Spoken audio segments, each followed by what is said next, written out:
More than 2,000 years ago, in a tiny part of India, one of the earliest texts of writing advice was written. It's called the Natya Shastra, and it was written by a sage named Bharata. Its original goal was to help playwrights, but I really think it's applicable to any writer. Honestly, we nearly lost this manuscript. We don't have the originals, which were about 12,000 verses long, but we do have fragments that add up to about 6,000. I've read it, and I'm gonna distill the 6 best pieces of advice that are gonna help you to write your book. 1. Start with emotion. What's so unusual about this advice is where Bharata starts. He doesn't start in the normal places, right? You would think he would start with plot, or he would start with character, or something like that. No, he says you should start with the emotion that you want the reader to feel. He then lists 8 emotions that you can choose from, and I think 6 of these are kind of to be expected. First, he starts with 3 positive ones. Vira, which is heroism. Karuna, which is like compassion or mercy. Hasya, which is laughter. Those are all great. Those all make sense. And then he lists 3 negative ones. Bibhatsa, which translates to disgust. Bhayanika, which is like fear or terror. And Radra, which is fury or wrath. Now, these totally make sense, right? If you've ever watched a horror movie, that's Bhayanika, that's fear. If you've ever read a book about revenge, that's Radra, that's wrath. If you've ever seen any Hollywood blockbuster, that's Vira, that's heroism. Now, there's 2 last ones which I haven't mentioned, and these are the ones which were more surprising for me. First, Shringra, which is basically like romantic scenes. I was just reading The Reader, which is a German international bestseller set in World War II, and a lot of the appeal of that book are the spicy scenes. And writers know, right? If you throw in a little romance, of course it's going to appeal to your reader. When Sarah Alexander presented her novel Under Sardinian Sky to her agent, the agent said, I think you need to pump up the spicy scenes a little bit because it would drive sales. And if you've read any of Sally Rooney's fiction, she often prioritizes those scenes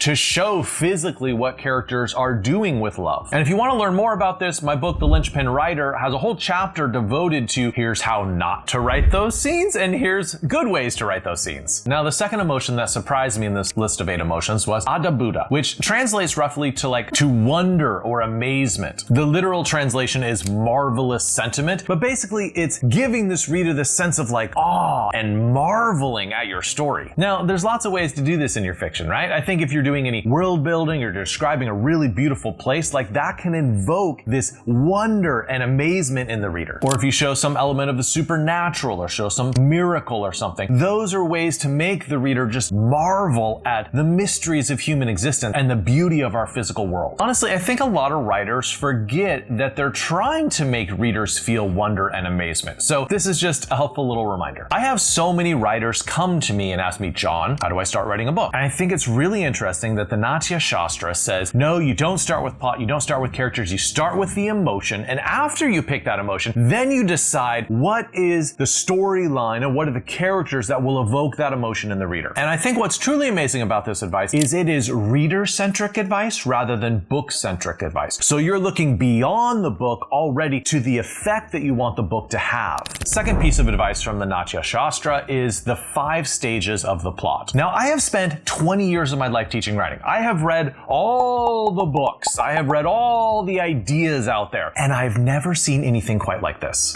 Everyone always talks about Aristotle's Poetics, right? Supposedly that's the most ancient piece of advice on writing craft. And it's great. Don't get me wrong, right? The Poetics is great. It definitely will teach you how to write a story. But I don't know why more people aren't talking about the plot ideas in the Natya Shastra. It's very helpful. So the first stage is the beginning. Okay, not exactly groundbreaking yet, but hold on. The way that this is described is the beginning creates curiosity about the attainment of the great object. So I want to point out a few things, right? 1, you already have set up that the protagonist wants some sort of great object. There's a desire there. Will she be able to woo the cute barista? Will he be able to win the war? Whatever it is that they want, they have a desire now. And the second point I'd like to make is that there is curiosity in the reader. Will they be able to get that desire? If it's not a very big desire, then there's not going to be curiosity, right? The reader's going to be like, of course they're going to get that. I don't need to read the book now. The second step is my absolute favorite step, and it's called the effort. And I'm going to keep on including the Sanskrit names just if you're curious about the original language, but I'll stick to the English translations. So what I love about the effort is that I've never heard the second stage of a plot described in this way, and it's perfect. So a lot of the problem that I have when working as an editor is that sometimes authors will have passive characters. They're not doing a lot of stuff. And I feel like if you use this plot progression, there is no way to avoid having the character work, right?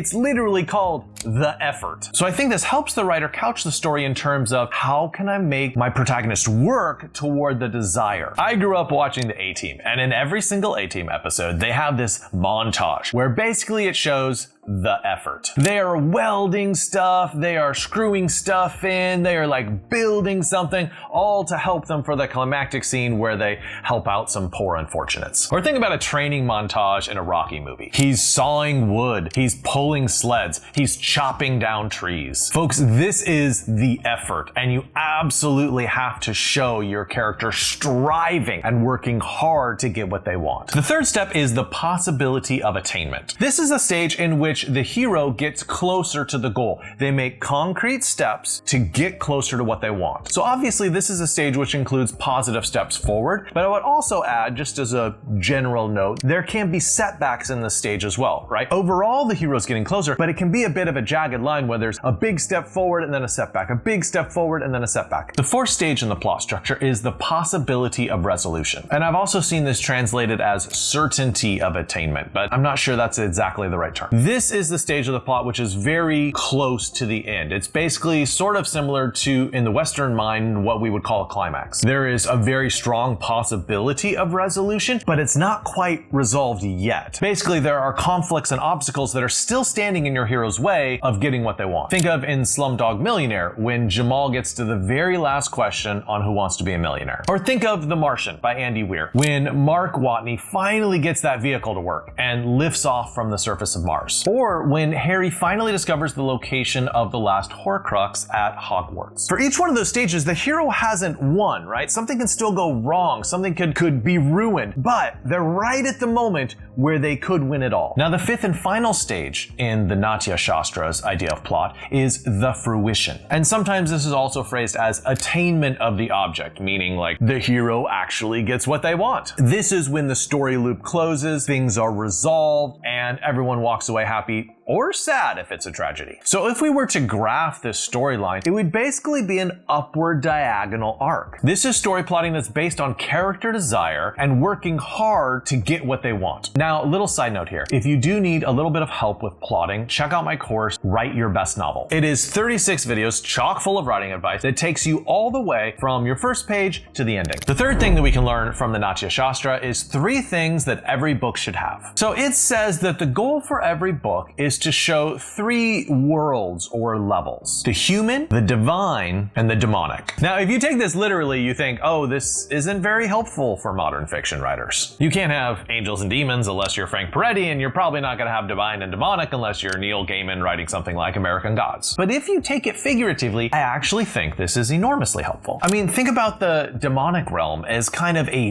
vicious, savage antagonist, or perhaps a horrific mistake that your protagonist makes. I do think in general that the demonic tends to come easier for writers, right? They've been coached like, oh, I need conflict, oh, I need awful characters and people, and so it's honestly easier to write those parts. I think it might be a little bit harder for people to remember to include the divine in their books. Radical acts of forgiveness, say, or radical acts of kindness or of self-sacrifice. Think of all the ways that people are kind to Uva in A Man Called Uva by Frederick Bachman. Now, this was made into an American movie called A Man Called Otto with Tom Hanks, and that's probably because people can't pronounce Uva, because most people say Ove. But there are such incredibly kind acts inside this book. Think of Parwane, who is this Iranian woman who constantly brings him food, invites him over for dinners, asks him to teach her to drive, protects him from local authorities, and most importantly, interrupt his attempts to off himself. Even though Uva is a very grumpy old man, there are such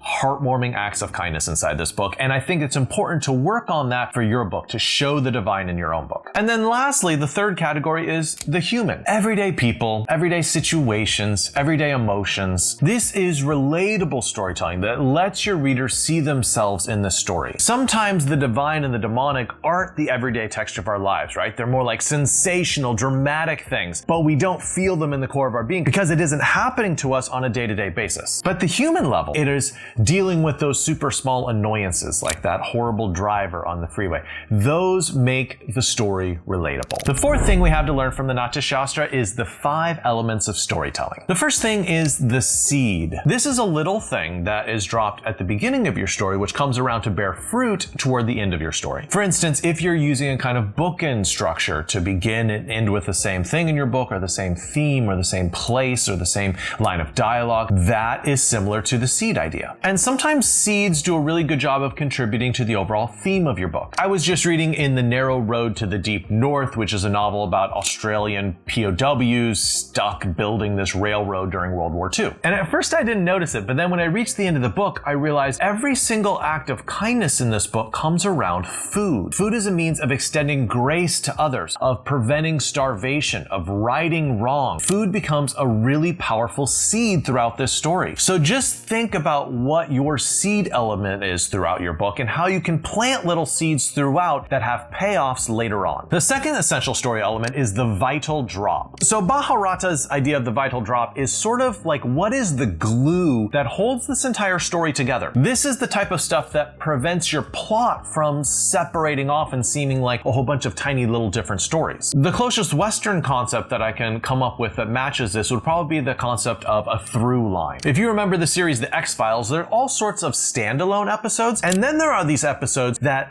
further this overall arc of all the seasons, the main storyline. That is the through line, which is tying the whole story together. And this is a pretty common fail when it comes to story collections, is a lot of the time there is not a vital drop that holds all these stories together. Why are they all being published together? Other than the fact that one person wrote them, right? What connects these stories? The greatest short story collections have a really strong vital drop that connects them all, that glues them all together. The third element is storytelling. It's probably the most obvious one. It's the episode. Now, this refers to the inciting incident of the plot, but it also refers to any sort of scene in your book which furthers the plot. Now, I'm not going to spend a lot of time talking about this because I think it's incredibly obvious, right? I mean, most of you writing your book, you're going to include scenes that further the main plot, okay? So instead, I want to spend a lot more time on the next one, which I think is much more surprising. The fourth element of storytelling is the episodical incident. These are events or scenes which are not directly tied to furthering the plot. And normally we do think of a good book where every single scene builds toward the end. And in general, I'd say that's true. But this is a very important exception. With these little outside the plot scenes, you can work on stuff like humor or character development. For example, they can help with world building, right? In Lord of the Rings, when they make that little side quest to Tom Bombadil, does that really further the plot with Ring and Mordor and all that jazz? It really doesn't. And that's probably why Peter Jackson left out of the film, right? But to Tolkien, Tom Bombadil was really important as a means of creating this entire world. 2, character development. These non-plot scenes can do a lot of work in helping the reader to understand who your characters are. For example, Harper Lee's book, To Kill a Mockingbird. There is an incident when Atticus shoots a wild dog. Now, does this progress the plot? Not exactly, but it tells us so much. It establishes that he's willing to protect the town. There's this symbolism of him like being the one who protects this town. There's the element of him earning the respect of his children by doing this. It honestly is a pivotal scene in the book. And these sorts of scenes are also really useful in terms of pacing. These sort of scenes often provide a change of tone in terms of moving from serious to humorous or back, and can also shift the pace between more plot-driven scenes into more reflective scenes. For instance, in Pulp Fiction, the conversation in the car between Vincent and Jules about what they call hamburgers in Europe. Oh, those crazy Europeans. Or in the movie The Princess Bride, the way the grandson constantly interrupts the grandfather's story. So here's a little exercise for you. I want you to divide your novel into the sections that further the plot and don't further the plot, and then look at the ratio. If you have too high of a ratio of non-plot forwarding stories, the story's gonna get bogged down, right? And readers are not gonna want to continue. I think if you actually have too high of the plot-centric aspects, then the reader's not gonna feel like they have any chance to take a breath. Give the reader a pause and let them have a chance to laugh or to get to know a character better. Now, the last element of storytelling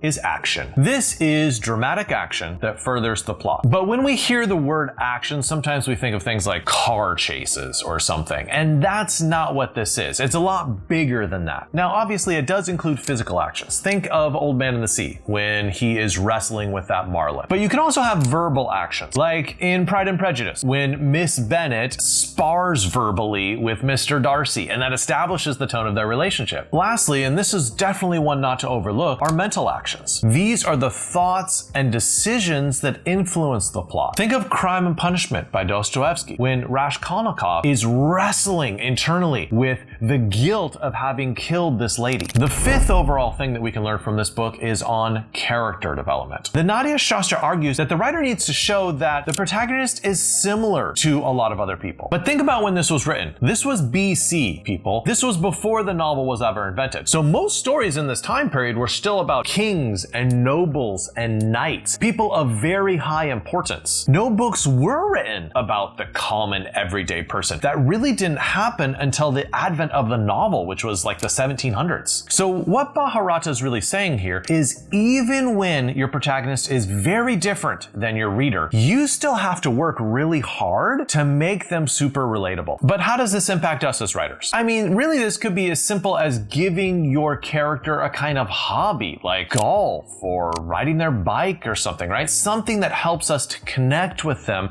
as a person and helps us to feel like, oh, this is like an everyday guy or girl. And then there's one more thing that this book teaches us about characters, and it's that every single character in your novel needs to have an element of the human, the divine, and the demonic. You remember this advice from the plot section, and it applies to characters as well. A one-dimensional character only has the divine in them, or only has the demonic in them. Even the best hero should have a moral failing, a type of Achilles heel, and even the worst villain should have some element of the divine, like love for a child. The sixth and final thing that you can learn from this book is the purpose of storytelling. Why are you writing your book? What's the point? The Natya Shastra identifies three different options: entertainment, education, or an experience. Then it says two of those are decent, but not primary, and there's really only one important reason. So about entertainment, it says, listen, entertainment's great, don't get me wrong, but it is not the primary purpose. You want your book to entertain, yes, but you don't set out as the only goal of your book to entertain. About education, it says, education's great, right? Books can teach you virtue, they can teach you proper behavior and improper behavior, what to avoid. They can teach you ethical and moral fortitude. They can teach you courage. They can teach you love. I just think of in All the Pretty Horses, John Grady Cole. Oh, what an